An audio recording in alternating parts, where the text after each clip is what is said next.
It's time to get inside the Giants Huddle. Huddle up, huddle up, huddle up. On Giants.com. Here we go. And the Giants mobile app. Get them in there. Let's go. Part of the Giants Podcast Network. Welcome to another edition of the Giants Huddle Podcast, brought to you by PSEG, energy efficiency for game time and anytime.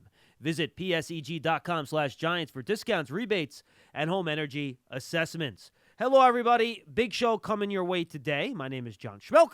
I have a long conversation with Leonard Williams about his season, his injury, and the excitement of making the playoffs for the first time. We have Pete Bercich, who does the games on the radio for the Vikings. He'll give us a preview of Minnesota and tell us what's changed since the game on Christmas Eve with our very own Medow and Paul Dottino. And then Bob Papa has his weekly sit-down with the head coach of the New York Football Giants, Brian Daboll. So let's get into this very quickly here. Before we get to this week's podcast, make sure you go back and listen to the last couple episodes. We've kind of piled on the Giants Huddles this week, so you might have missed some if you're keeping track of your podcast feed. Well, look at the full feed. We've had 3 great episodes this week, all right? We had Chris Sims from NBC Sports. We really dig into the X's and O's and get into his quarterback mind about the first matchup between the Vikings and Giants and what adjustments might be made heading into this game. We have our 2-hour WFAN show from Wednesday night with Bob Papa, Carl Banks, Tiki Barber, interviews with Wink Martindale, Mike Kafka, Darius Slayton, DJ Envy. Great content there. And then Kevin Burkhardt, who's calling the game for Fox this week. Giants get the A-team, Giants and Vikings. I go about 20 minutes with him. Catch up on some old times and go around the NFC and talk Giants-Vikings as well, as he's had a chance to talk to the Giants coaches. We talk about that with Kevin Burkhardt. Again, make sure you go check it out on the Giants Huddle. It's been a busy week, a fun week, getting a lot of great content out there. All right, let's get to this week's episode, and we're going to lead off with my conversation with Leonard Williams. And now we're joined by Giants defensive lineman Leonard Williams. Leo, you got the week off last week. How you feeling physically? I'm feeling good. I think the team did a good job of taking care of some guys that they needed to get some rest. I'm really excited. I was laughing about, we're working overtime right now, and in the best way. I really appreciate working this week when most of my career I've been packing my things to start the off season, and it feels incredible to know that we're in the postseason and we're working towards something. Well, let's get right to it then. I was going to hit it later, but you brought it up, so let's hit it now. Is it excitement? Is it gratitude? Is it dive in? I'm going to take advantage of this. What's the feeling having finally gotten here after so many years of high-level play in the league? I mean, it's honestly all of that. It's been a mix of emotions from the time we beat the Colts and solidified it. That first rush of adrenaline and excitement and happiness just rushed over me. As soon as the clock hit 0 and seeing all the smiles on my teammates' faces and coaches' faces and stuff like that. And, then having time to think about it, I've just been like, wow, I'm reminiscing on my career and how long it's taken me to get to this point and how the last time I was even close was my rookie year. We went 10-6 with the Jets. And, it's impressive, and I'm super excited to be here with these guys. Is that something you've imparted to some of the young guys on the team? You don't know when your second shot at this is going to come. Go out there, work your butt off this week, and take advantage of it? Yeah, I talked to my D-line coach about how I was in a similar situation when I was with the Jets my rookie year, and we were having a really good year, and all we had to do was beat Buffalo the last game of the season, and we were in, and we ended up losing. And, in my head at the time, being a young guy and a rookie and, having success your first year, I was like, we're going to just do this again next year. We have all the same pieces and everything like that. And that's when I realized, and Sheldon Richardson taught me this as well, that every team, every year is a new team. Yeah. Even if you are on the same team, every year is a whole new team. And it made me realize that because I didn't have another chance until now. And I shared that story with the D-line as well before the Colts game. And I tried to let them know, we have to take advantage of this opportunity because you just never know when it'll come back, I've been blessed to play long enough for it to come back around, but, if I had a shorter career, I probably would have never had a chance. So now here's the dichotomy. You're excited. You know it's a big deal because you know how tough it is to get here. But at the same time, Brian Daboll, we know how he likes to handle these games. Every week's the same. Yeah. every game's the same, prepare the same way. I love the line he used earlier in the week. What it takes to win in September is what it takes to win in January or the playoffs, right? And so how do you then balance trying to make sure you don't get over your skis a little bit, getting too excited for a playoff game, treating it like every other game, but also understanding that the importance of the game and the intensity is probably going to be ratcheted up? Yeah, I mean, I think it's smart to not overcompensate for this game. You know what I mean? It's like people have had success. Our team has had success this year, and it's like whatever has given us success is what we should keep doing and probably just do a little more of. And I think the one thing that like Coach Dre, our D-line coach, talked to the D-line about is like, you know, how much are you like willing to sacrifice for these next like, you know, 4 or 5 possible weeks to get what you want. And, you know, knowing that it's only 4 or 5 weeks, that makes you more willing to sacrifice a lot more and just lay it on the line, you know. Like if this is the last game of the season, you know, obviously we want to go to the Super Bowl. That's our goal. But I'm going to play every game from now on until that point like it could be the last game of the season. So that means I'm going to lay my body on the line, you know what I mean? And in a way, you play a little bit harder in the playoffs because of that reason, I think. Well, I'll come back to this in a second. Has that made it easier for you to kind of fight through this nagging stinger neck thing you've had, knowing that this could be on the horizon and this could be, if you stuck with it, you could be playing in games like this? Yeah, I mean, it's interesting because I talk to like friends and family about, you know, how this year for me specifically has been challenging. I've been dealing with, you know, some nagging injuries, like started with my elbow in camp in preseason and then my knee, MCL in the beginning of the year. And then I've been dealing with this neck stuff for quite a few games now. And I've been dealing with a lot of adversity this year, like individually. But, you know, the light at the end of the tunnel is seeing the success that the team is having. And, you know, it's all paid off now that we're in the playoffs. And, you know, I'm still dealing with some things, and it's worth it, you know, and I think it's worth it.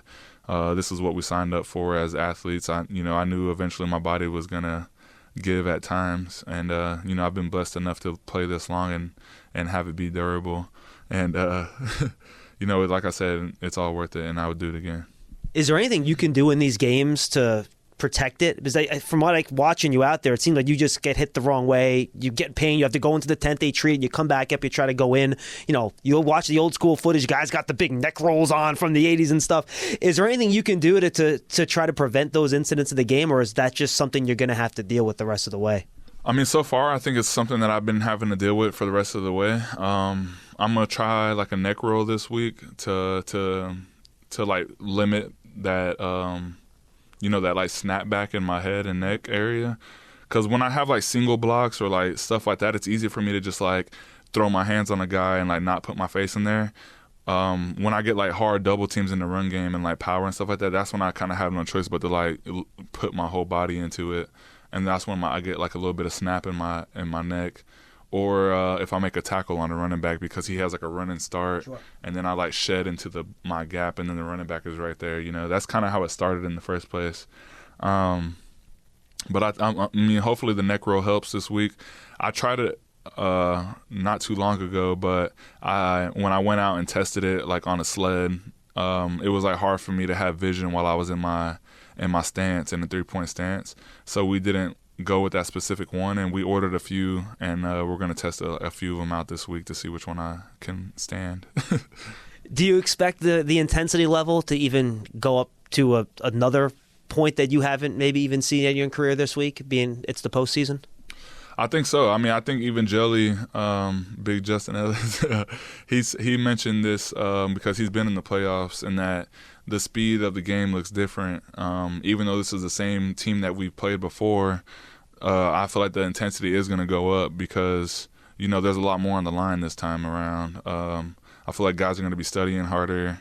Guys are going to be practicing harder, playing harder. It's just that time of the year, a lot more is on the line. If we lose or go home, you know. So it's like, why not just leave it all out there on the field? And I think the intensity on both sides of the ball, on, you know, every position is going to increase. Do you think having that huge game you had against Washington in December, the win in your game against Indianapolis to a lesser extent, I guess. Do you think those types of big games, especially the one against Washington again, will have you more prepared for the type of intensity that's going to be out there in the postseason, given what you guys have gone through this year? Yeah, for sure. Like, we've already been in situations this year where, it was like kind of like win and you're in type of situations. Like you said, against Washington once, against the Colts, and like kind of like near the end of the season in general, we wanted to treat it almost as if it were the playoffs, just so that when the playoffs come around, we're almost prepared for it, I think Coach Daboll is doing a good job of letting everybody know that, we got to take it 1 week at a time and focus on this team ahead of us and not to do too much. And one thing I really love about Coach Daboll is he tells you, like whatever you do to get ready for this game is what you should do. Like if you're a calm guy and you like to just zen out before a game, then do that. But if you're a rah-rah guy, then do that. He's not expecting like every person to be rah-rah, every person to be chill. It's like everyone's different, and he lets everyone be different in that way. What do you do? I'm a little bit of both. I think like right before taking the field, I get like a little hype with my guys.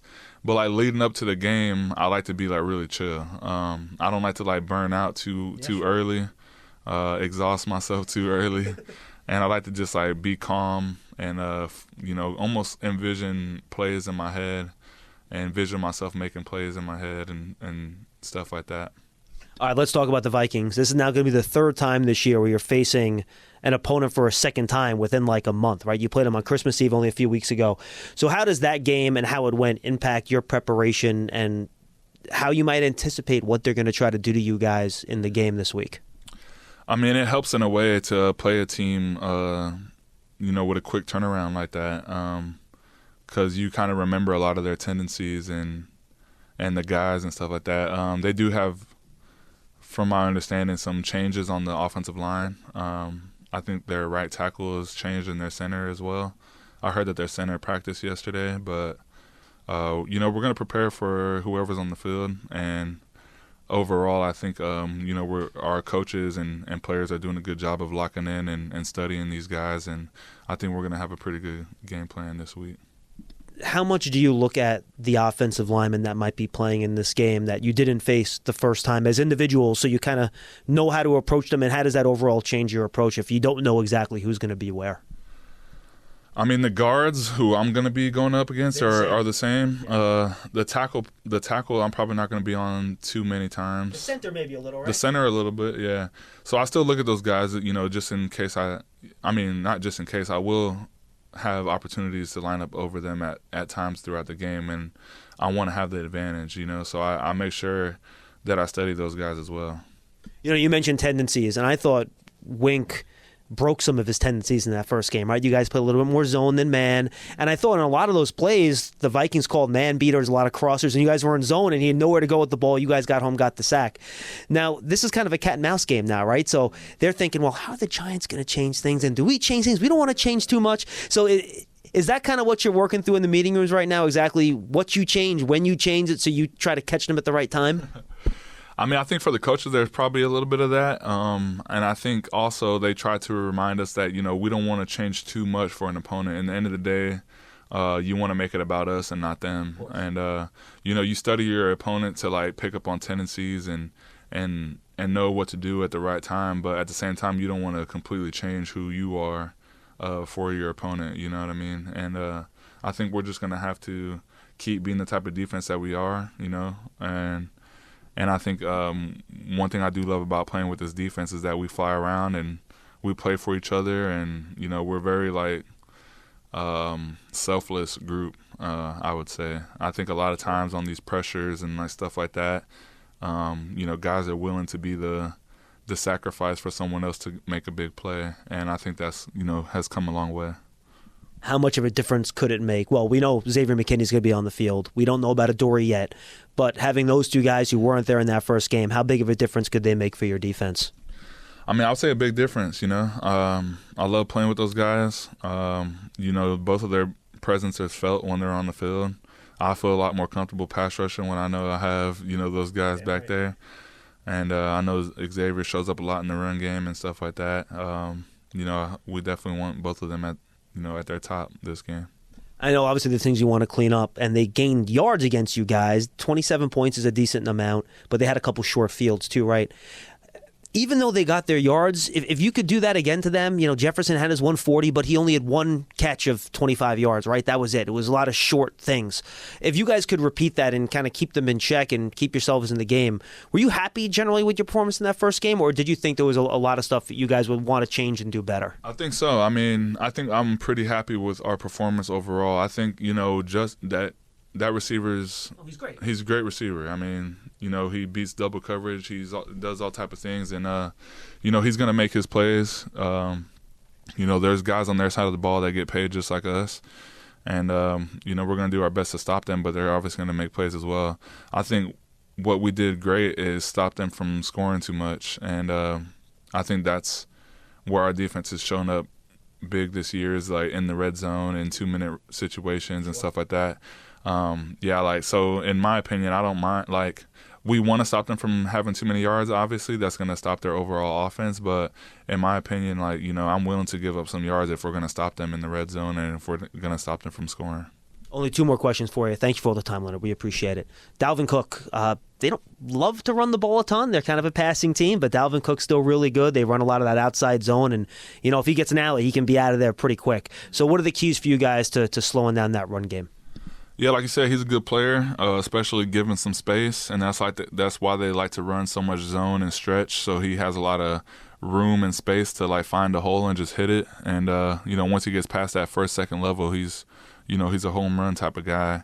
I think he's also a little bit of a smaller back though, and has some tendencies to give up the ball. So as a defense, when you're playing against a guy like that, you want to harp on tackling big, meaning if you're a linebacker or a D lineman, make sure you put some weight on them when you hit them, make them feel it over the course of the game, make them not want to hold on to that ball as much, make them not even want to get the ball as much. And also just attack the ball and gang tackle. He's a shifty guy, so he's going to make guys miss. But, if we're all running relentlessly to the ball and have a gang tackle mentality, if he makes one guy miss, he's not going to make 5 miss, Final question. You mentioned your defensive line coach, Andre Patterson, right? He's helped unlock Dexter this year. You've been through a lot of defensive line coaches in your time in the league. What makes him different? What makes him special and so good at what he does with your group? Coach Dre, I think what makes him so special and so great is that he knows everybody's individual, and he doesn't coach us all the same. He doesn't treat us all the same. And when he first came in, he immediately told Dex that he wanted to play him at nose tackle, and he felt like he was playing out of position most of his career by not playing nose. And, as you can see it now, he's the best nose tackle in the league, in my opinion, And I think another big thing that he taught us is that we have long arms and we're strong guys, so that if we can play with length on people, then it's a mismatch, And, Dex is a really strong dude. And being a nose tackle with arms of that length, centers just, don't really know what to do with it. Leo, best of luck on Sunday. We really appreciate the time. Thrilled for you to be in the postseason. And have some fun if you can, too, all right? Yeah, it's all about fun, man. Thank you. Hey, Giant fans, go subscribe to Draft Season. It's our draft podcast right here on the Giants mobile app. Giants.com/podcast and your favorite podcast platform. Tony, Pauline, and I take a look at college football. Our most recent episode, we review the national championship game and talk about some of the draft declarations with guys heading into the NFL draft in 2023. We get into prospects, and of course, we'll cover the Senior Bowl and Shrine Game live and on location in Vegas and in Alabama as we move forward here. So make sure you go check it out. It's called Draft Season, and even if you're not a Giant fan, it's for all football fans. We just cover the draft. It's not a Giants podcast. It's a draft podcast. Find it and subscribe on your favorite podcast platforms. We thank Leonard Williams for joining us. Now let's turn our attention to our opponent preview. The Giants played the Vikings just a few weeks ago, but they have changed with some injuries. We talk about that, the previous game, and the matchup with Pete Bercich, who calls the Vikings game on the radio as their analyst. For the second time in 4 weeks, the Giants traveled to Minneapolis to face the Vikings after Minnesota won the regular season matchup in Week 16, 27-24. This time, a trip to the divisional round in the playoffs is on the line. And to get more into the rematch, We're now joined by the color commentator for the Vikings Radio Network, also played linebacker for Minnesota for 7 seasons and served as an assistant coach for the team for several years as well, none other than Pete Bercich. Pete, you got Lance Medow and Paul Dottino here on Giants.com. Greatly appreciate the time. Hope all is well. How's everything on your end? Oh, it's good. Just about 2 feet of snow on the ground up here. It feels like Christmas, even though Christmas is over. You know, we're just weather in the weather up here, man. Flyover land, I'll tell you that. Well, you're certainly used to that weather in your neck of the woods, and it's a good thing that this game is indoors as a result. So, Pete, I want to start with some of the changes since Week 16, and one of the biggest storylines to me is the Vikings offensive line. We know they've been banged up at center. They lost right tackle Brian O'Neill. How much have those dynamics altered the Vikings' game plan in your estimation? And it looks as if Garrett Bradbury did get in a full practice on Thursday, and how encouraging that may mean for them to get their starting center back. Yeah, I think that's very encouraging. You know, for him to be back, you know, I know he's got his hands full now, right, with Dexter Lawrence. I mean, he no matter, it's like, yeah, welcome back. Glad you're healthy. Now you get to go out and, you know, relive that experience. But I think the Vikings have kept him out just to make sure that he would be healthy for this time of year. The big loss is Brian O'Neill, you know, who we lost 2 weeks ago, and we had Oli Udoh in at right tackle. Will Oli Udoh start on Sunday? I don't know.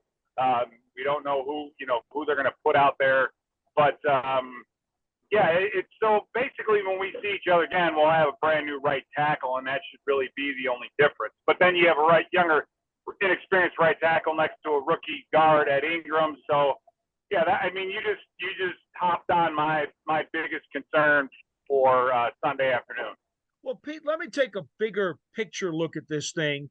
We saw how the game played out a couple of weeks ago, and Minnesota obviously gets the 61-yard field goal on the last play to win it. How do you expect this game to play out? Will it be very similar, or will there be some dramatic twists and turns that maybe we don't expect?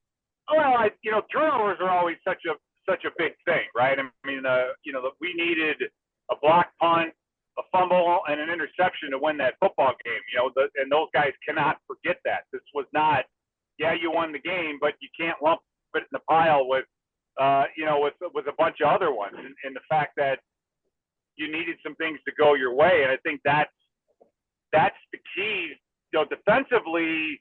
You know, we've given up yards all year long, and when the defense does well and when we win, our defense is getting after the quarterback.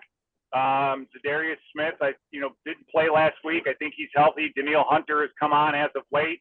Danielle had a great game against O'Neill, your right tackle in the last game, and so we want, you hope that will continue, but. Getting pressure on Jones is what the Vikings defense needs to do. Because if you just let that, he's still young, he's still developing, but if you let him just sit in the pocket and survey the field, he'll beat you between the hash marks because he's really good over the middle of the field, or he might just pull that thing down and hurt you that way. So getting pressure on him, I think, is really the key for the Vikings, especially stopping or slowing down that offense of yours. Pete, to piggyback off of Paul's question in terms of how much different this game may be, you have a unique perspective because, as I referenced off the top, you played and you coached in the NFL, and you know what division rivals are like when you go up against them the second time. They know you well, you know them. This is sort of like a divisional rematch in essence because it's been so close period of time-wise between these matchups. So how do you walk that fine line as a coach in terms of how much you change and how much you essentially keep the same?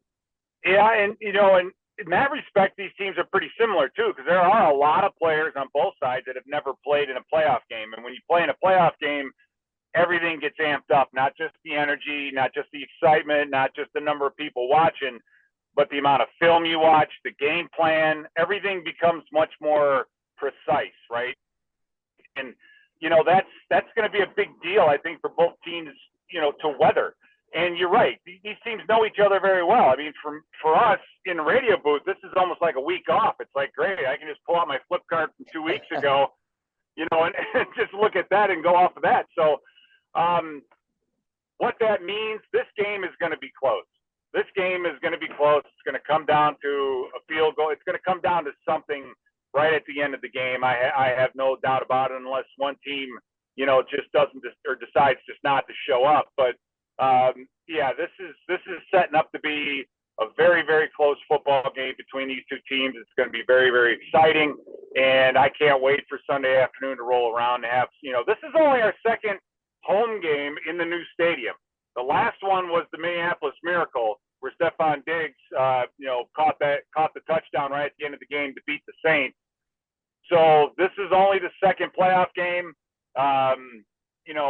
Some of your linemen kind of commented on crowd noise. I think the crowds up here are going to be ready, and probably the crowd will be much more of a factor in this game than it was the last time we played. Pete, we've spoken about some of the potential lineup changes for Minnesota coming up on Sunday. Now, what impact do you think the lineup changes could have based on the Giants side of things? Leonard Williams and Azeez Ojulari, two of the guys on their defensive front, which has been pretty ferocious over the second half of the season, they missed the whole second half of that game. Both of them went out with injuries early. And obviously, we also know that Xavier McKinney, their starting safety, is going to be playing this week. He missed that game. And Adoree Jackson, their best corner, missed that game. And we believe he's going to be playing Sunday, even if he's on a snap count. Yeah, your defensive front is outstanding, no question about it. I think it's going to be imperative for our offense to stay on the field and make sure that guys need a break and get some of those second line guys out there. Adoree Jackson, I think, is the key, and the key to Adoree Jackson is going to be how much is Wink Martindale going to feel good about leaving him one-on-one with somebody, whether it's Justin Jefferson or KJ Osborne or Adam Thielen, whomever. And if that's going to change a little bit what he wants to do, if it's going to allow him to be a little bit more aggressive, is it going to allow him to do the things that he wants to do? The Vikings were very aggressive on 3rd and 1. They took a shot. We had a mental error by Adam Thielen. We had another, I don't know, that was the 4th and 1. The 3rd and 1, we had one-on-one with Justin Jefferson and the ball got tipped and it just didn't get to him. So, it's going, like I said, all this stuff adds up to, I think, a closer football game. And I know, your team defensively especially is going to bring some more people to the table defensively than you had last time. And so I thought we had a big advantage in the secondary versus our receivers in the last game. That advantage has absolutely come down, and the defensive line has gotten better as well. So yeah, this is going to be a fun football game. It's going to be a close one. We're talking with Pete Bercich, Vikings radio color commentator that you could hear on the Vikings radio network as we gear up for the second matchup in the span of 4 weeks, this time in the wild card round. Pete, earlier you were referencing the fact that the Vikings are going to need to get pressure on Daniel Jones. And interestingly, he was only credited with 4 runs in that game. We've seen other games where Daniel could be a huge factor on the ground. So the Giants are really attacking the middle of the field. I'm curious what your takeaway was, why the Giants perhaps had success in that area and what Ed Donatel specifically could do to maybe try to counter that this time around. A lot of that is the strengths of Daniel Jones. I mean, if you watch Daniel Jones on film, he's not making those Aaron Rodgers, fade routes down the field. I mean, he does he throw them? Yes, but he's not cold-blooded as like a Rodgers is. When you watch him throw between the hash marks, man, he can thread that needle, right? He feels great about standing in the pocket and with the big-bodied receivers that you guys have to attack the middle of the field. Now, what's going to change or what needs to change for the Viking defense? The linebackers have to own the middle of the field. They absolutely have to. One of our linebackers, Hicks, got a big hit in on an incomplete pass. They've got to start that way. The other thing that we have to do is make sure Channing Sullivan knows whether he's inside or outside that slot receiver. And if he's inside, you got to build that wall, right? You guys do so many different things. And I'll tell you this, you guys offensively and defensively are extremely well coached. That team is extremely well coached. And you guys as fans should be very, very thankful for the coaching staff that you have, because they are getting the absolute most out of the players that you guys have and using them the way they need to be. That's a big problem with coaches, right? They have a system, and then they have certain players that don't fit the system, and they want to shove a square peg in a round hole. Well, let me tell you this, Daboll and his staff are very, very good at putting these guys in positions to succeed. And the middle of the field is where, Jones is very, very good. Your receivers are very, very good. That's the area with which we've got to worry. And then as far as the run goes, it's the run setting up the pass, the crack blocks, those kinds of things that you guys also do so very well. That, that defensively they're going to have to make sure they're watching their keys and believing what they're seeing. But that middle of the field needs to be defended better, especially by our linebackers. One very interesting item for me, Pete, is that in the last game, both quarterbacks threw the ball over 40 times. And at times you'll hear fan base say, well, wait a minute, what about running the ball? And there's Cook with the Vikings, there's Barkley with the Giants. Neither guy got to carry the ball more than 15 times the first time around. And although Barkley caught more passes than Cook did that day, there have been some criticisms that I've heard about the game saying, well, maybe Cook and Barkley should have had a bigger role that afternoon. Will either one have a bigger role Sunday? You know what? I got to answer your question. I got to step back and say, welcome to 2023, right? It's like running the ball nowadays is setting up the pass. It's amazing. If you just look at the stats, that's one place where the defense for the Giants, has struggled in the past. And here's the thing: is I seriously doubt the Vikings are going to say, you know what, this isn't the Minnesota Viking team under Mike Zimmer, who was a defensive-minded coach who said, if you get the lead, run the football, burn the clock, play the field position game, we'll win on defense. Our guy's an offensive guy, man. They want to sling it around the yard. They want to, you want to throw it to Justin Jefferson and use Kirk Cousins. But being efficient in the run is very, very important, because now it gives credence to your play action. It gives credence to your bootlegs. It gives credence to some of these other types of passes that are a little bit easier to protect the quarterback, and we're going to need that. So, do I think Jefferson's going to be more involved? Maybe later in the game. I think that's kind of the key. Early on, he was involved, but later on, he just kind of disappeared, and we've seen that throughout the season a little bit. Dalvin is at the point of his career where he's going to want to make some waves in the playoffs, man. I mean, Dalvin is the heart and soul of this offense, an attitude, and everything else. And so I always want to see Dalvin Cook get the football. Just make sure he holds on to it, because you guys make people fumble. So Dalvin, just protect the football. That's all. Well, Pete, to your point, the Vikings are throwing the ball 64% of the time. That's the third highest mark in the NFL. So it'd be surprising if they all of a sudden got out of character in the playoff game, since that seems to be the trend, and also what the Rams did, where Kevin O'Connell came from. Speaking of the passing attack, though, the one other player that is a new addition for the Vikings that I think has fallen a bit under the radar because he missed so much time with the ankle injury is tight end Irv Smith, who's now back. We saw what TJ Hawkinson did, Pete, with over 100 receiving yards. What does Irv Smith provide for this offense now that he's in the mix, and how much of a role do you think he'll play in this playoff game? That's a big question. I mean, Irv Smith is kind of, I played at Notre Dame with his father, played against him when Irv Smith was, down with New Orleans. Irv Smith Jr. is kind of a bookend to TJ Hawkinson. They both kind of do the same thing. Irv has been a very good red zone target. And so those situations, the short yardage, deep red zone, goal line, when you can have multiple tight ends out there, he's going to give, I think, Cousins another option as far as play action and those kinds of things. But Irv's going to have, you have to block, right? You can't just be out there and have the defense look at you and say, yeah, this guy's just a decoy. You've got to be able to block. And, I think Irv's role will be limited. He did get in the Bears game, made a couple catches, which is great to see. But TJ Hawkinson has had a very, very good year. It seems like week in and week out, teams can get you guys with the tight end screens and that kind of thing, because your defense pursues so well. It worked for us the first game. Will it work again? I don't know. We'll see. Will they, have you guys fixed it? Will they have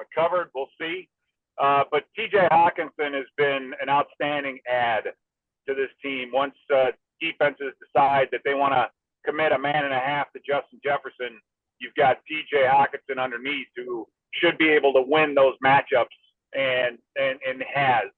It's just been a couple games where he starts slow, right? If he catches the first pass to him, then it's going to be a good day. Let's just put it that way.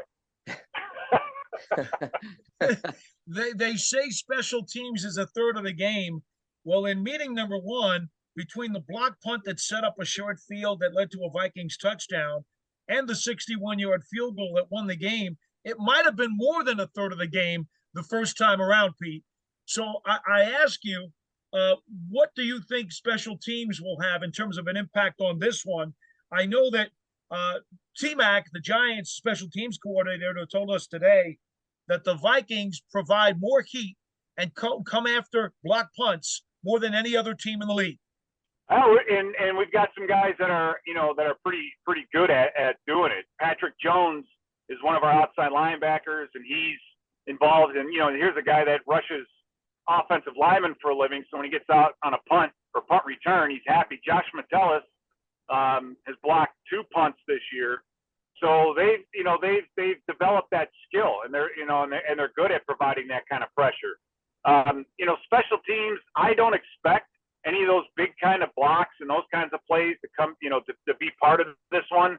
Both units are really, really good. I think this game will come down to a kick. It will come down to something last minute. So special teams will be huge in that respect, but it's field position. Field position, I think, is going to be key because you're going to want to make not only our offense, but we're going to want to make your offense go the length of the field. So field position is going to be key. If you're giving the ball to the other team around the 50-yard line, giving them the short field, that's going to be problematic for both teams. So I think special teams in that respect will be most important. You guys have a good return guy. Our Kene Wanwu has already returned 1 touchdown. He had 2 kickoff returns for touchdowns last year. So indoors should be able to kick it out of the back of the end zone. But if you give Kene the opportunity to return a couple, he can do some big things. Pete, as a follow-up to special teams, clearly everybody's talking about Greg Joseph's career-long kick in the last game as he drilled the 61-yarder. Interestingly, since that game, he missed 2 field goals at Green Bay, an extra point at Chicago, but both of those games were outdoors, and there's a distinct difference, it seems, in his level of execution in indoor games. He's 9 for 9 on field goals in the last 6 indoor games versus when he's outdoors. How much of a different kicker, I guess, is what I'm getting at, is he when he's in your home base as opposed to some of the ups and downs on the road? Well, I think he's absolutely been more consistent, and that just makes sense. Than any kicker would be more consistent indoors. The great thing that I've seen out of Greg Joseph this year, and this team, this franchise, from back in '98. I mean, we've been snake bit by kickers. I mean, we missed a 13-yard field goal, a TCF at the bank, at the other bank, and when we were playing with the Gophers while the stadium was getting built, we would have beat Seattle, and in the playoffs, and ended up losing to them. So it's kickers have always been a thorn in the side for this franchise. So just let me explain that first. But what I like about Joseph is the fact that he's had some rough patches this season, and he's bounced back from them.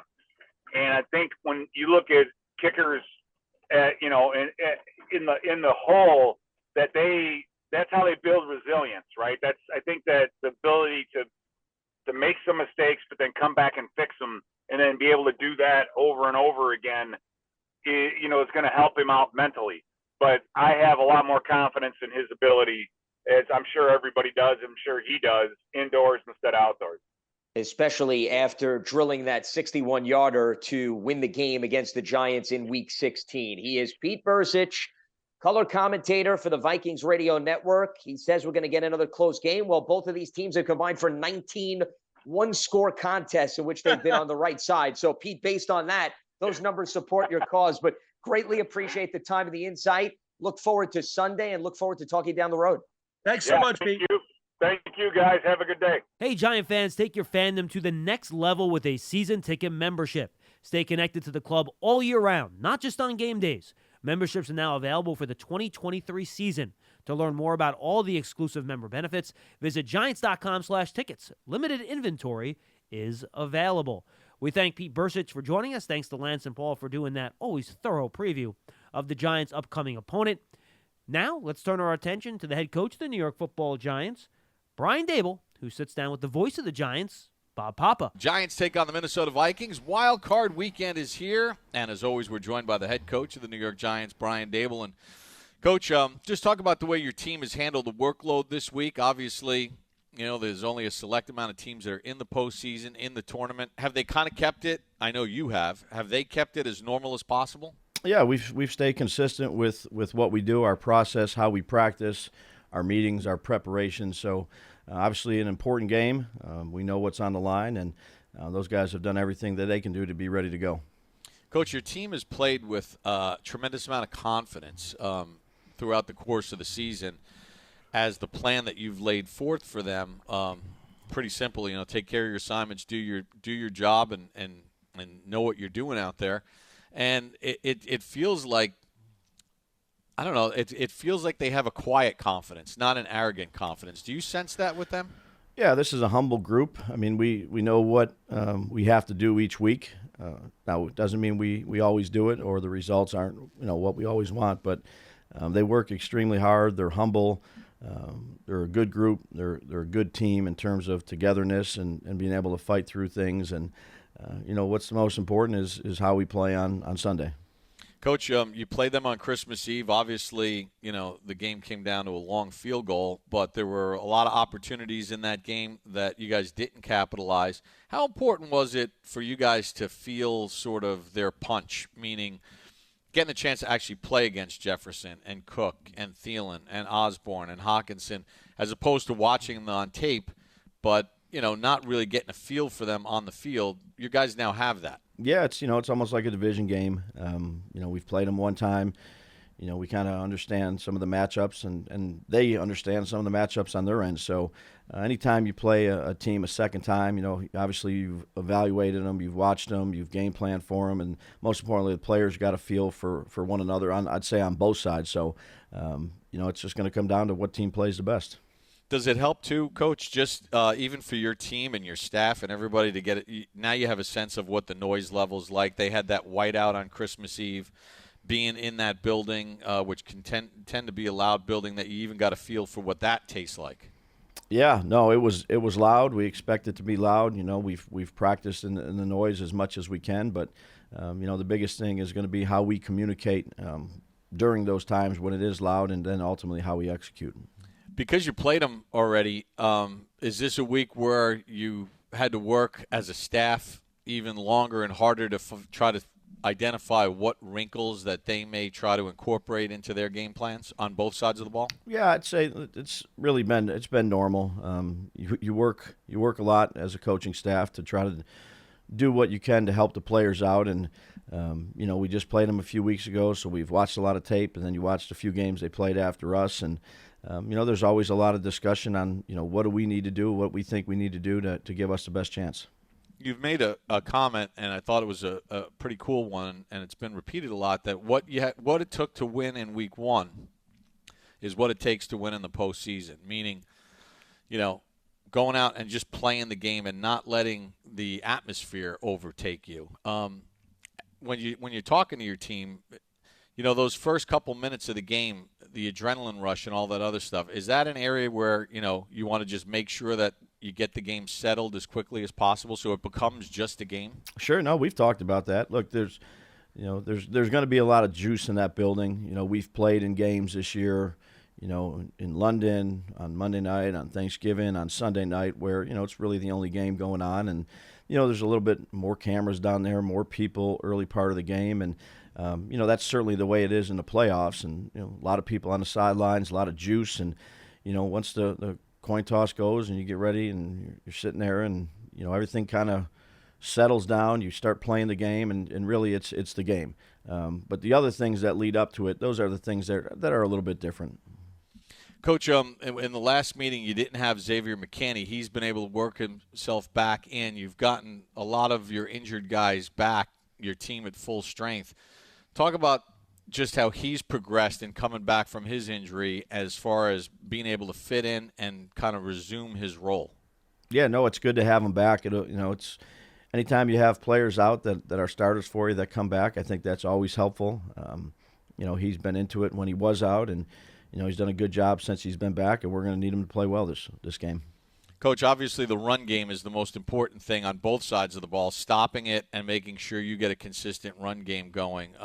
When you look at their front, although their defensive numbers aren't great, they got a lot of talented players that you're going to have to deal with. Just talk about them schematically and some of the strengths that you see in their defense. Yeah, I do. I think they have a really good front four in Hunter and Phillips and Tomlinson and Smith, and they rotate some other guys in there, and they have a veteran group on the back end. I'd say, Harrison Smith and PP, he's been really, really good for a long time in this league, and he's a crafty veteran, as is Smith.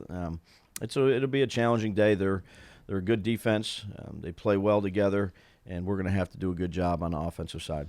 And then on the other side of the ball, in wrapping up, Coach, does your entire defense have to have almost a cornerback's mentality in the sense that, look, some of these guys on that side of the ball are really talented, and they're going to make some plays, but we can't let a play that they make affect us on the next play? Yeah, I think that's exactly it. They're going to make plays. Good players usually do, particularly in games like this. And, we're going to have to do a good job of defending them and, making tackles if they go ahead and get a big run or a big pass and making them line up and play again, and then just playing the next play and playing good team defense. Coach, it's been a lot of fun this week, and I like to always say this after each one, and I mean this for this week as well. Let's do it again next week. All right. The Giants' official connected TV streaming app, Giants TV, brings original video content and game highlights on demand and direct to Big Blue fans. Giants TV is free on Apple TV, Roku, and Amazon Fire TV, and the Giants mobile app. Go find it. Great content there, including all of our video podcasts can be found in there as well. Most of our non-video podcasts as well. So make sure you go check it out on Giants TV. Thank you to head coach of the Giants, Brian Daboll. Thanks to Bob for another excellent interview. Hopefully we'll be doing it again next week. Our player, Leonard Williams, great stuff out of him. I thought I learned a lot talking to him about the defense's injury and making the playoffs for the first time. And, of course, thanks to Paul Lance and Pete Bercich for our Vikings preview. All right, everybody, thanks for being with us. And, again, make sure you go back and check out our previous episodes. Chris Sims, Kevin Burkhardt, our Wednesday night show with Bob Papa, Carl Banks, Tiki Barber. It's all in your Giants Huddle podcast feed. Giants.com/podcast for all of our podcasts, including Draft Season, our draft podcast, and Big Blue Kickoff Live. It's live every weekday at 12:30. We take calls from Giant fans, talk Giants football, getting you ready for the game. And make sure you check that out as well. You can find the archive of that show on the Giants app, giants.com/podcast. And, of course, just search for Big Blue Kickoff Live and subscribe. For everyone I just talked about, I'm John Schmeelk. Thanks for joining us on the Giants Huddle podcast, brought to you by PSEG, energy efficiency for game time and anytime. Visit PSEG.com/Giants for discounts, rebates, and home energy assessments. We'll see you next time.